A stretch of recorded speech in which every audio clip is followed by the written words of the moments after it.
This moment was like the moment of worst possible scenario.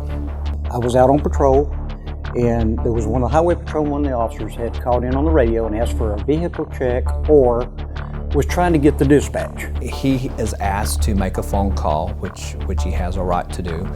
They kept calling and calling and calling, couldn't get it. And during the process of him making the phone call, he escapes. He basically overpowers the people that were there.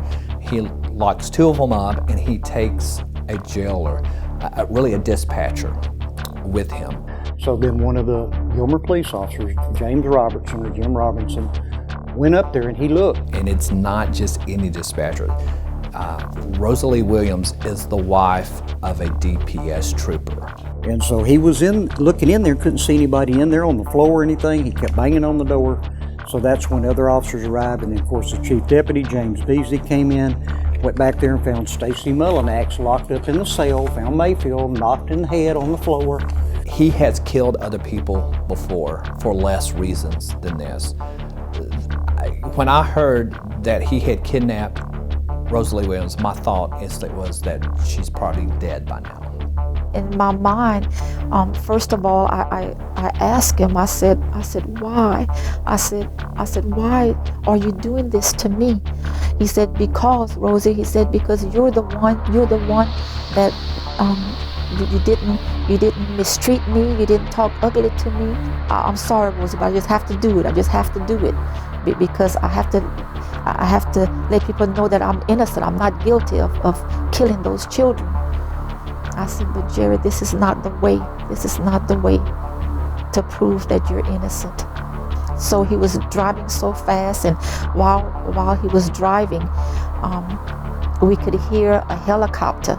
He kept trying to look out the window up at the helicopter, and while he was doing that, he was driving so fast, he lost control of the vehicle.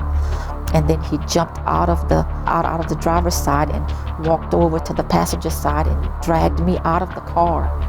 This is where the car was located, way out here in the county. They came through here, and basically this is Big Sandy Lake, and you come down this way. Right here, all this area, there's no street lights, nothing, okay? This was totally wooded area, and they hid in the ditch right here. They run across the road right in front of that apartment, right down here to where the edge of the railroad tracks are, where these are dead-end roads, jumped on the railroad tracks and went right down to the boxcars. And they stayed in that boxcar all that night, the next day, until about 5:30, 6 o'clock, after it got dark. Rosalie had told him that she was thirsty. He jumps out of the boxcar, runs over here to this house right there, and tries to get water. He jumped off the boxcar. I tried to stand up. I tried to stand my body up, but my legs were numb and I couldn't stand up. And I just started crying and praying and asking God to please help me to lift up my body. And I know the Lord just gave me the strength to stand up. And I looked out the boxcar door entrance, and I could hear a dog barking, and all I could see was this dog just jumping up on McFadden, and McFadden was just using, I don't know what he had in his hand, but he was using like a stick, and he was fighting off this dog. This dog was just jumping on him, and it's like I just regained this strength and this energy. And my body just stood straight up. I jumped off the boxcar and I just started running until I ran up on a house, and I just fell to the door of this house, and I started knocking and banging on the door, and no one was coming. I just put my hand on the doorknob, and the door just busted open, and I just crawled into this living room and just started hollering. And all of a sudden, this little boy, a young boy, just ran up to me, and he just hugged me, and I just started crying, and I asked him to help me. He said, don't cry, I just saw you on TV. Don't cry, ma'am, I just saw you on TV.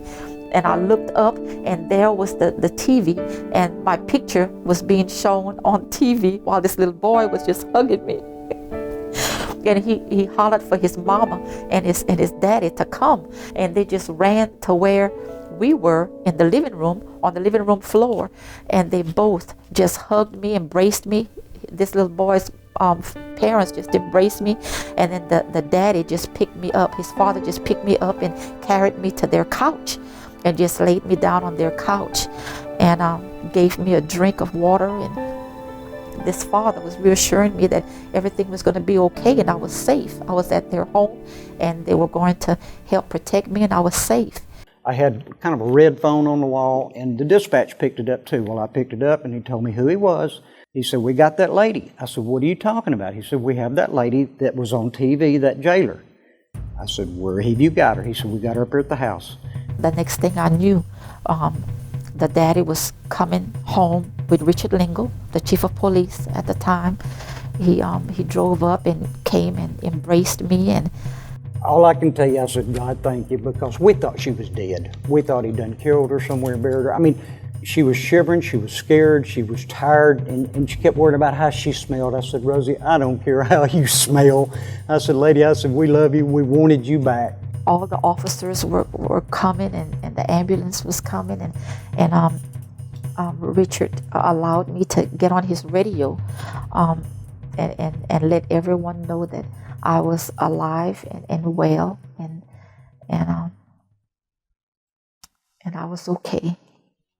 And they told him they wanted to carry her to the hospital, so they put her in the back of the DPS car, and she hugged my neck. She said, "Richard, I love you," and put her in the car, and they took her to the hospital. But before that happened, I said, "Rosie, which way did he go?" She just pointed that way.